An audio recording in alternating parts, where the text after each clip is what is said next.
Is Ed Miliband an asset to the party? He's doing fine, isn't he? He's made progress. He's, you know...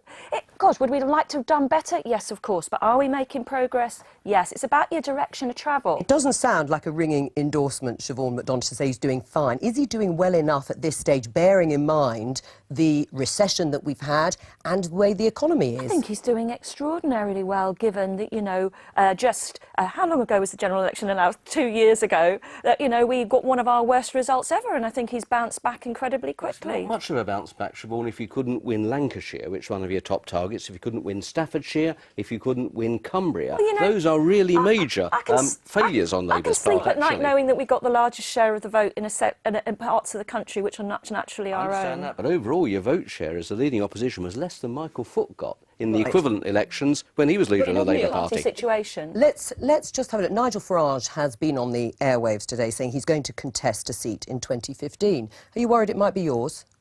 I'm very happy to take on all comers in Bromley and Chislehurst in 2015. How would you handle it?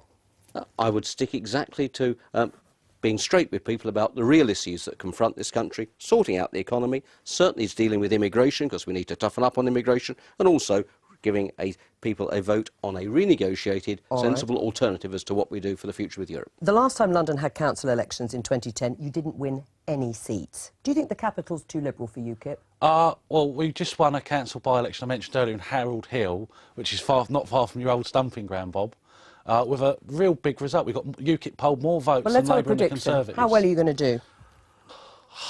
I think anything up to 50 to 100 UKIP borough councillors in London out of the 1,800.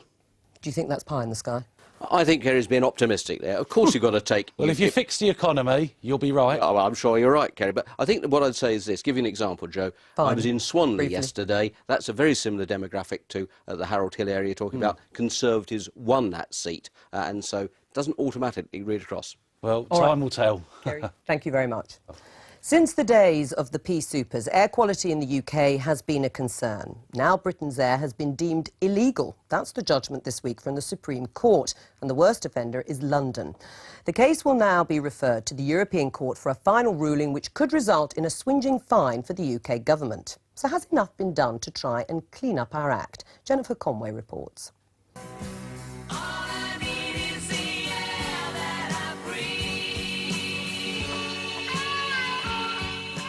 Nitrogen dioxide in our air. This polluter is one of those behind the premature deaths of over 4,000 Londoners every year. And according to the Supreme Court this week, it's so bad that the government is breaking EU laws. In London, it's the Mayor's responsibility to lead the charge on air quality. Well, the Mayor isn't happy about the quality of air in London. That's why he's doing so much to address it, such as the huge package of measures that we're doing, which is retrofitting the buses, buying newer Euro 6, which is the cleanest, greenest engines you can get, retrofitting lots of buildings so that boiler emissions go down. But some of the Mayor's opponents don't think he's doing enough, and soon enough. He's failed to take the really tough action. He's talked about a future ultra-low emission zone for London, but he's only going to start investigating to see whether it's feasible for 2020. That's far too late. The first air targets set by the EU were imposed under the previous government. If it's drastic action that's needed to clean up our skies, years on, London is still waiting for it. Joining me is Alan Andrews from the environment legal organisation Client Earth. Alan, how important was the ruling this week? It was hugely important as a first step in our fight for clean air. For the first time, we have a national court holding that the government is breaking the law by failing to protect us from harmful air pollution. It's got to put enormous pressure on the government to come forward with a real ambitious plan to tackle this problem, because it's killing people. Right. 4,300 deaths each year in London alone. Are you proud of that? Obviously not the death, but are you proud of the fact that you've had to actually go through this process for it to be and have a light shone upon it and those figures highlighted? The government's failed.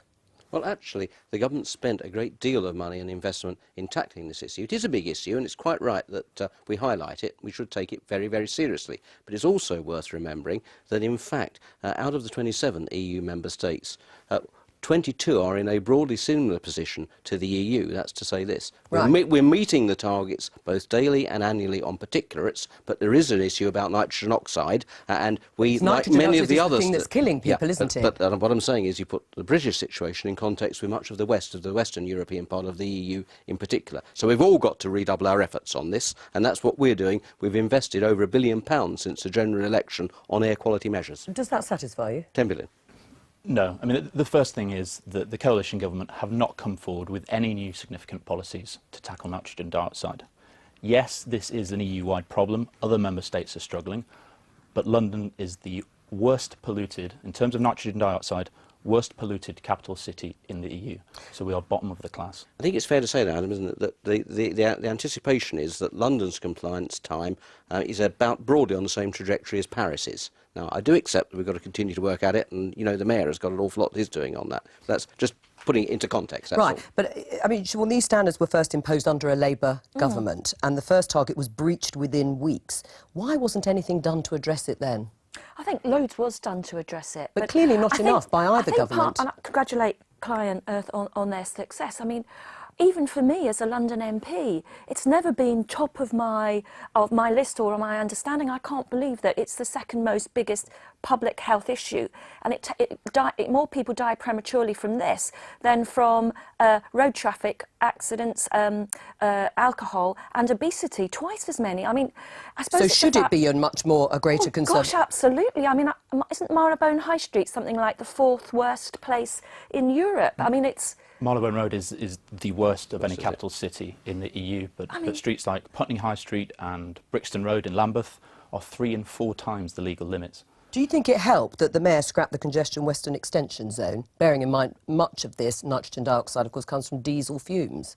I actually do think he was right to scrap the Western Extension. It was extremely unpopular, I have to say. And after all, you've got to look dreadful for air quality. But you've also got to look at the raft of other impacts that that congestion charge had on businesses, for example, in the area. Part of the reason why we don't sort this out is because we can't see it physically, and because it offends or affects poor people in poor parts of London. So it isn't the top of anybody's list, and it needs to be. A bit of that, but I think it's also worth saying, we've talked about the Mayor's policies. OK, we got rid of the Western Extension, but at the same time, we have now got the largest hybrid bus fleet in Europe. All right, so there's other ways of tackling it, which are important. Could hefty fines be on the horizon?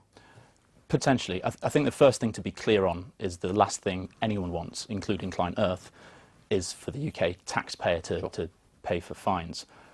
The process we're going through now will not result in fines. This is the European Court deciding on some legal questions, namely, is compliance by 2015 compulsory, or is 2025 OK?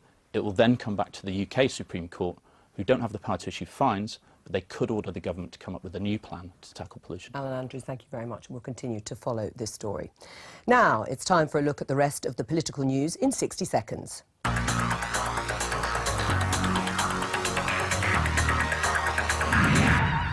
Is London going Dutch? Trials in Berkshire have been taking place for roundabouts like those seen in the Netherlands that separate cyclists from other traffic. City Hall say they could be seen in the capital by 2014. Councillor Brian Coleman, the controversial former mayor of Barnet and political boss of the London Fire Brigade, has admitted a charge of common assault following an incident in Finchley High Road. He was ordered to pay over £1,000 in fines and costs. London's airports are not running at full capacity. That's the verdict of the London Assembly, who found all of London's runways are underused, with about half of runway slots at Luton and Stansted not being used at all. NHS bosses in London published their preferred option for South West London healthcare, with St Helier and Epsom hospitals set to lose their A&E and maternity units.